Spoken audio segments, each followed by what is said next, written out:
E como nós acreditamos que a classe LGBT foi criada por Deus, que o homossexual foi criado por Deus, da mesma forma que o heterossexual, nós temos a liberdade de sentir também prazer. Quando nós olhamos para o corpo, nós podemos ver uma coisa, é que Deus ele criou o corpo do ser humano, macho e fêmea, homem e mulher, e criou os órgãos genitais de cada um. O homem com seu órgão e a mulher com seu órgão.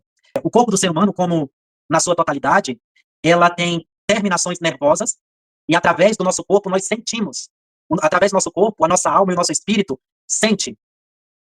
E nós sentimos através do nosso tato, da pele, nós temos as sensações. Nós sentimos prazeres. Ou seja, Deus ele criou o ser humano para sentir prazer. Deus criou o ser humano com sentimentos.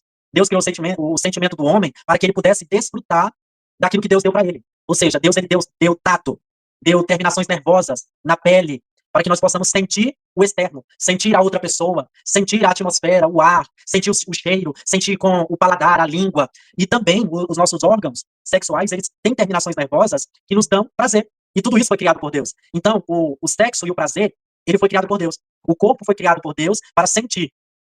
E dentre os sentimentos tem a questão do prazer, que liga a nossa mente com o nosso órgão sexual, masculino ou feminino. Então a primeira coisa que nós precisamos entender é sobre isso, sobre a realidade da criação de Deus. Deus ele criou o ser humano para sentir prazer. E como nós acreditamos que a classe LGBT foi criada por Deus, que o homossexual foi criado por Deus, da mesma forma que o heterossexual, nós temos a liberdade de sentir também prazer.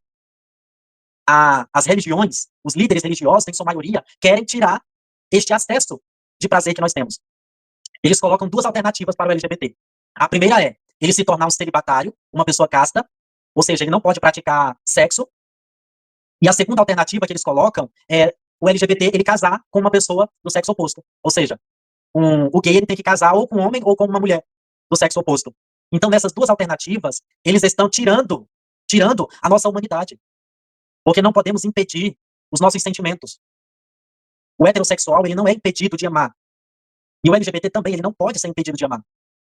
Os líderes religiosos procuram dar acesso às pessoas ao céu, simplesmente porque o LGBT ele não pode ter práticas sexuais com alguém do mesmo sexo. Isso é uma injustiça, eles estão tirando o instinto humano de amar e ser amado. O engraçado é que eles não impedem o heterossexual de viver a sua sexualidade plena. Então, o heterossexual ele pode fazer sexo e ir para o céu. Agora, o LGBT ele não pode fazer sexo. Se ele quiser ir para o céu, ele não pode fazer sexo ou ele tem que casar com alguém do sexo oposto. Isso é um absurdo. Porém, meus queridos, a teologia inclusiva, ela estuda os textos bíblicos e ela não fecha os olhos para o pecado. Ela também interpreta os textos bíblicos e ela também condena quando a Bíblia condena o pecado. Na questão da homossexualidade, como eu já falei anteriormente, a teologia inclusiva não enxerga pecado em um relacionamento amoroso LGBT.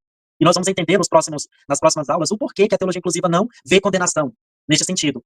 Porém, o que eu quero deixar bem claro é que a teologia inclusiva, ela também bate de frente com o pecado. Também ela prega contra o pecado.